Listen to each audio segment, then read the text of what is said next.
Hero రవితేజకు cinema shooting లో గాయమైంది. తన 75వ cinema shooting లో ఆయన కుడి చేతి ఇంజూర్ అయింది. గాయం తీవ్రం కావడంతో సర్జరీ చేయించుకున్నారు.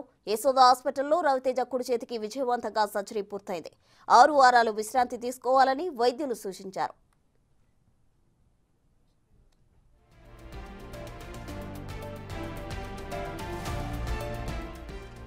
షూటింగ్ సందర్భంగా ఆయన స్వల్పంగా గాయపడ్డారు. ఆయన కుడి చేతికి గాయమైంది. ఈ గాయాన్ని లెక్క చేయకుండా ఆయన షూటింగ్ లో పాల్గొనడంతో అది పెద్దగా అయింది. దీంతో ఆపరేషన్ చేయాల్సి వచ్చింది. రవితేజ గాయపడిన విషయం తెలిసిన అభిమానులు త్వరగా కోలుకోవాలని ప్రార్థిస్తున్నారు. రవితేజకు ఆపరేషన్ విజయవంతమైందని యశోద ఆసుపత్రి డాక్టర్లు వెల్లడించారు. రవితేజకు 6 వారాల విశ్రాంతి అవసరమని సూచించారు.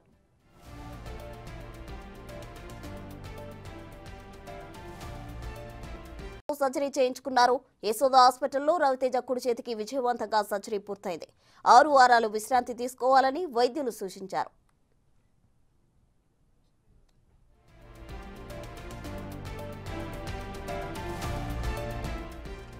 షూటింగ్ సందర్భంగా ఆయన స్వల్పంగా గాయపడ్డారు. ఆయన కుడి చేతికి గాయమైంది. ఈ గాయాన్ని లెక్క చేయకుండా ఆయన షూటింగ్ లో పాల్గొనడంతో అది పెద్దగా అయింది.